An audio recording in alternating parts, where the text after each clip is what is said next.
श्री गणेशाय नमः। ओम नमो भगवते वासुदेवाय नमः।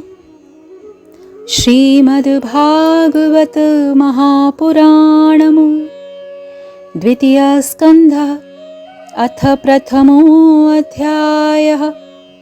ध्यान विधि और भगवान के विराट स्वरूप का वर्णन। श्री सुखदेव जी कहते हैं, परीक्षित, तुम्हारा लोकहित के लिए किया हुआ यह प्रश्न बहुत ही उत्तम है। मनुष्यों के लिए जितनी भी बातें सुनने, स्मरण करने या कीर्तन करने की हैं, उन सब में यह श्रेष्ठ है। आत्मज्ञानी महापुरुष ऐसे प्रश्न का बड़ा आदर करते हैं। राजेंद्र, जो गृहस्थ घर के काम धंधों में उलझे हुए हैं, अपने स्वरूप को नहीं जानते, उनके लिए हजारों बातें कहने, सुनने एवं सोचने करने की रहती हैं। उनकी सारी उम्र यूं ही बीत जाती है। उनकी रात नींद या स्त्री प्रसंग से कटती है और दिन धन की हाय हाय या कुटुंबियों के भरण पोषण में समाप्त हो जाता है। संसार में जिन्हें अपना अत्यंत घनिष्ठ संबंधी कहा जाता है, वे शरीर, पुत्र, स्त्री आदि कुछ नहीं है, सब असत है। परंतु जीव उनके मोह में ऐसा पागल हो जाता है कि रात दिन उनको मृत्यु का ग्रास होते देखकर भी नहीं चेतता। इसीलिए परीक्षित, जो अभय पद को प्राप्त करना चाहता है, उसे वो सर्वात्मा, सर्वशक्तिमान भगवान श्री कृष्ण की ही लीलाओं का श्रवण, कीर्तन और स्मरण करना चाहिए। मनुष्य जन्म का यही इतना ही लाभ है कि चाहे जैसे भी हो, ज्ञान से, भक्ति से अथवा अपने धर्म की निष्ठा से जीवन को ऐसा बना लिया जाए कि मृत्यु के समय भगवान की स्मृति अवश्य ही बनी रहे। परीक्षित, जो निर्गुण स्वरूप में स्थित हैं एवं विधि निषेध की मर्यादा को लांघ चुके हैं, वे बड़े बड़े ऋषि मुनि भी प्रायः भगवान के अनंत कल्याण में गुण गणों के वर्णन में रमे रहते हैं। द्वापर के अंत में इस भगवत रूप अथवा वेद तुल्य श्रीमद् भागवत नाम के महापुराण का अपने पिता श्री कृष्ण द्वापायन से मैंने अध्ययन किया था। राजर्षि, मेरी निर्गुण स्वरूप परमात्मा में पूर्ण निष्ठा है, फिर भी भगवान श्री कृष्ण की मधुर लीलाओं ने बलात् मेरे हृदय को अपनी ओर आकर्षित कर लिया है। यही कारण है कि मैंने इस पुराण का अध्ययन किया। तुम भगवान के परम भक्त हो, इसलिए तुम्हें मैं इसे सुनाऊंगा। जो भी इसके प्रति श्रद्धा रखते हैं, उनकी शुद्ध चित्तवृत्ति भगवान श्री कृष्ण के चरणों में अनन्य प्रेम के साथ बहुत शीघ्र ही लग जाती है।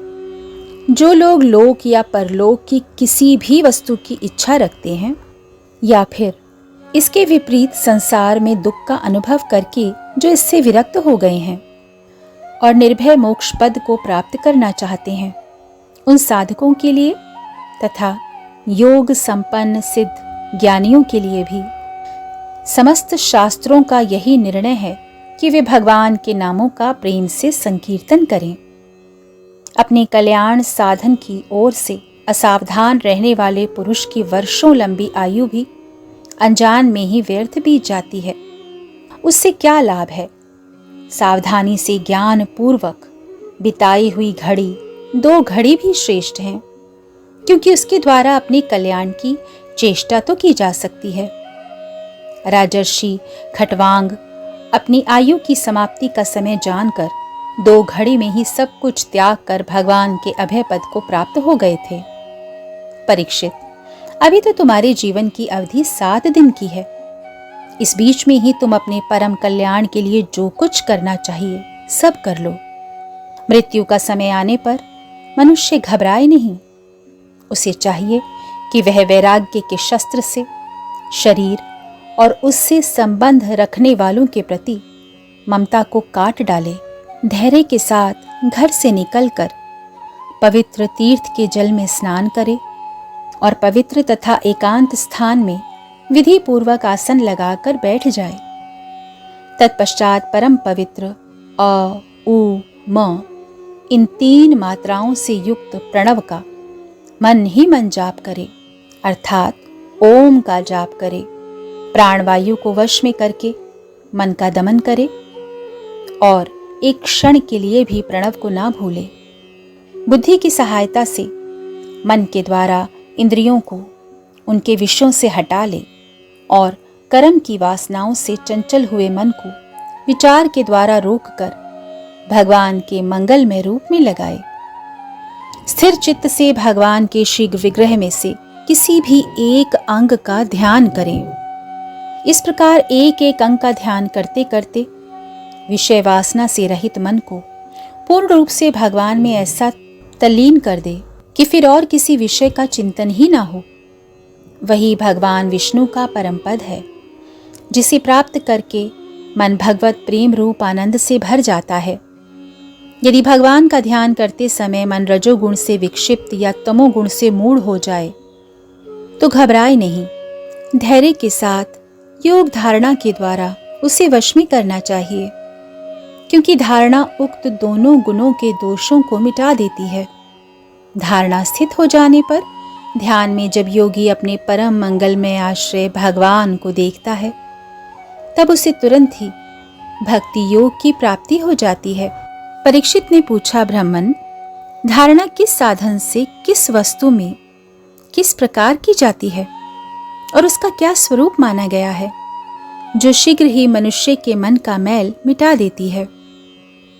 श्री सुखदेव जी ने कहा, परीक्षित, आसन, श्वास, आसक्ति और इंद्रियों पर विजय प्राप्त करके फिर बुद्धि के द्वारा मन को भगवान के स्थूल रूप में लगाना चाहिए। यह कार्य रूप संपूर्ण विश्व जो कुछ कभी था, है या होगा, सब का सब जिसमें दीख पड़ता है, वही भगवान का स्थूल से स्थूल और विराट शरीर है। जल, अग्नि, वायु, आकाश, अहंकार, महत्व और प्रकृति, इन 7 आवरणों से घिरे हुए इस ब्रह्मांड शरीर में जो विराट पुरुष भगवान हैं, वे ही धारणा के आश्रय हैं। उन्हीं की धारणा की जाती है। तत्वज्ञ पुरुष उनका इस प्रकार वर्णन करते हैं। पाताल विराट पुरुष के तलवे हैं, उनकी एड़ियां और पंजे रसातल हैं। दोनों गुल्फ एड़ी के ऊपर की गांठें महातल हैं। उनके पैर के पिंडले तलातल हैं। विश्व मूर्ति भगवान के दोनों घुटने सुतल हैं। जांघें वितल और अतल हैं। पेड़ू भूतल हैं। और परीक्षित, उनकी नाभि रूप सरोवर को ही आकाश कहते हैं। आदि पुरुष परमात्मा की छाती को स्वर्गलोक, गले को महरलोक, मुख को जनलोक और ललाट को तपोलोक कहते हैं।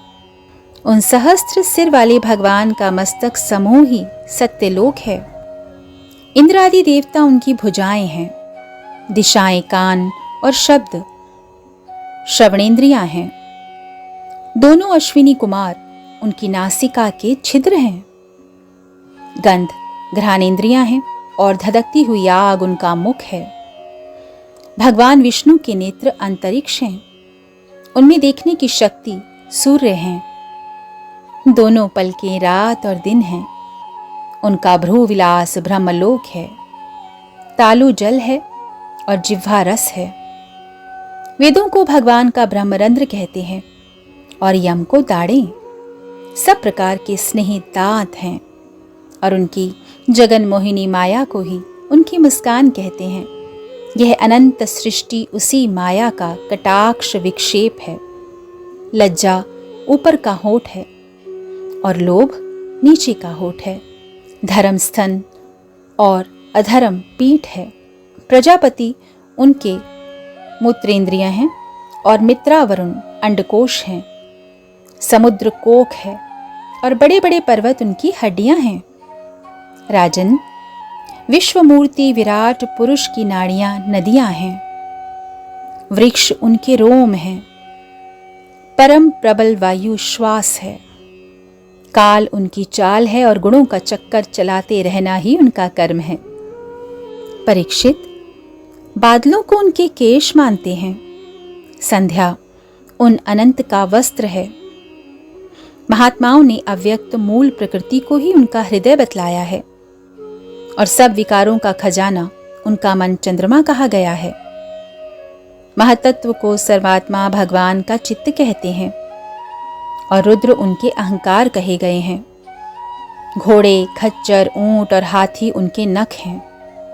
वन में रहने वाले सारे मृग और पशु उनके कटी प्रदेश में स्थित हैं।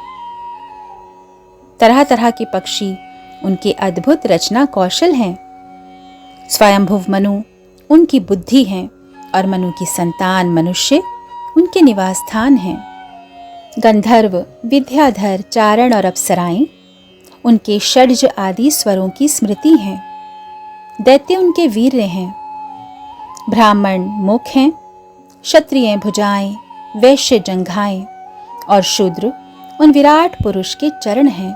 विविध देवताओं के नाम से जो बड़े बड़े द्रव्य में यज्ञ किए जाते हैं वे उनके कर्म हैं। परीक्षित, विराट भगवान के स्थूल शरीर का यही स्वरूप है, सो मैंने तुम्हें सुना दिया है।